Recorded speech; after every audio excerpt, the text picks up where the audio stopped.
देश को आजाद हुए 7 दशक बीत गए, सियासी निजाम बदलते रहे, विकास के कीर्तिमान स्थापित करने के सियासी दावे भी चुनावी फिजा में तैरते रहते हैं। सरकारों की शौर्य गाथाओं में अरबों रुपए निपटा दिए गए, लेकिन जमीन पर हालात कुछ और बयान करते हैं। यश यूपी के हर मामले में नंबर 1 बनाने का दावा कर रही योगी सरकार के लिए यह भी रिपोर्ट एक आईना है और चहुमुखी विकास के दावों पर तमाचा भी सरकारों के विकास की शौर्य गाथाओं पर कुठाराघात करती। देखिए यह खास रिपोर्ट। आप ये नाव चलाते स्कूल ड्रेस में जो बच्चे देख रहे हैं, यहाँ किसी टूरिस्ट स्टाफ का वीडियो नहीं है, बल्कि यहाँ यूपी के बांदा का वीडियो है, जहाँ आज भी दर्जनों गांव के स्कूली बच्चे खुद नाव चलाकर नदी पार करने पर मजबूर हैं, क्योंकि यहाँ बच्चे शिक्षित बनना चाहते हैं और सिस्टम के निकम्मेपन से परेशान इन्होंने खुद अपनी मासूम जानों को खतरे में डालने का फैसला लिया है।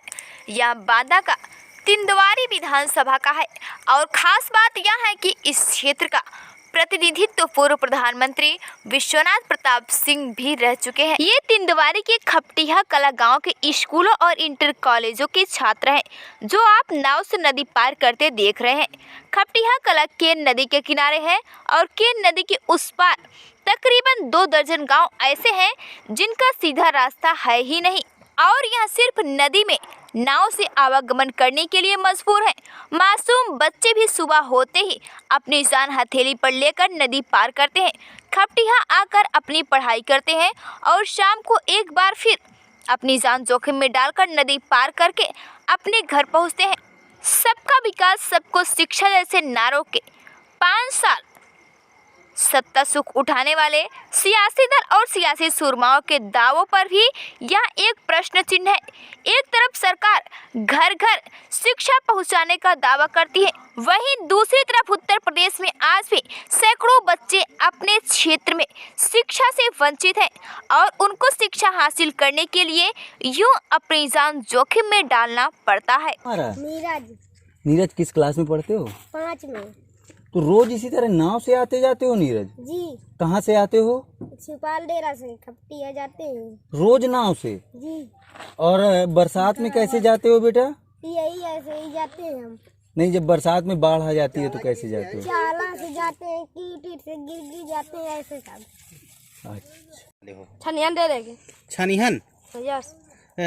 कहाँ किस विद्यालय में पढ़ते हो आप? प्राथमिक विद्यालय। ये किताबें किसने आपको दी? कार्यालय से लाए हैं। कहाँ से? कार्यालय से। कार्यालय से? ये तुम्हारी किताबें हैं कि जो है स्कूल की किताबें हैं? स्कूल में? स्कूल की। अध्यापक का नाम क्या है तुम्हारे जो जिसने दिया है? भूपेंद्र सर जी। भूपेंद्र सर जी। कहाँ पढ़ाते हैं ये? छनिहन डेरे में। छनिहन डेरा में। वो यहाँ है कि नहीं? चले गए हैं? यस। अच्छा, ये सभी लोग जो है किस क्लास की किताबें हैं ये? 4, 5 और 1 2 की। गुरुजी आए नहीं? उस पर 2 खपटिया कला गांव में नदी के उस पार तकरीबन 2 दर्जन गांव के बाशिंदों की जिंदगी आज भी मानो मुख्य धारा से कटी हुई है।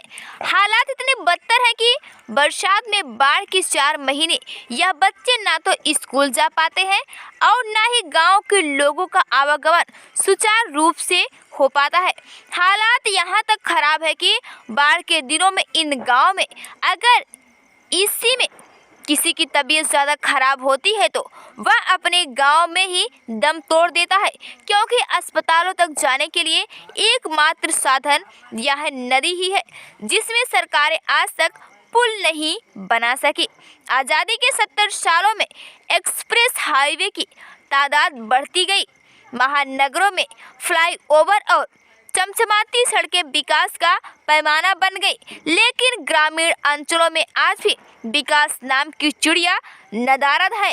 इस मामले में पूर्व विधायक और कांग्रेसी नेता ने जब सवाल किया तो उन्होंने इन सभी गांव की दुर्दशा और यातायात के साधन न होने की बात को स्वीकार किया और दोबारा मौका मिलने पर इस विकराल समस्या को हल करने की भी बात कही। लेकिन विधायक जी जब खुद विधायक थे तब इस समस्या पर क्या काम किया, यह बताने के लिए आपके पास भी कुछ नहीं था। विधानसभा क्षेत्र अंतर्गत खपटिया गांव में एक पुल की बेहद आवश्यकता है। बच्चियां जो है नाव चला करके विद्यालय पहुंचती हैं। हाँ, समस्या ये बहुत विकराल है। उधर के करीब 50 गांव जो है, 50 गांव इधर जुड़े हैं और 40-50 किलोमीटर का चक्कर काट के आना पड़ता है मुख्यालय। तो ये पुल बहुत महत्वपूर्ण है और मुझे जैसे मौका मिला तो जरूर मैं जो है इस पुल के लिए प्रयास करूंगा। एक और पुल जो है लसड़ा, जैसे लसड़ा से चिल्ला और सिंधन तुर्री नाला वाला पुल भी ऊंचा करने की जरूरत है। ये 3 पुल जो है बहुत महत्वपूर्ण है विधानसभा क्षेत्र में, और मुझे मौका अगर मिला तो मैं तीनों पुलों के लिए जो है भरपूर कोशिश करूंगा और ये रहेगा कि श्रेय मुझे मिले और मेरे कार्यकाल में पूरा हो। आखिर बड़ा सवाल है कि सबको शिक्षा, सबको विकास जैसे नारे देने वाली सरकारों की प्राथमिकताओं में आखिर ग्रामीण अंचलों में सड़क और पुल की सुविधाएं क्यों नहीं रही? आखिर कब तक इन जैसे गांव के बच्चे और बसिंदे मूलभूत जरूरतों से वंचित रहेंगे?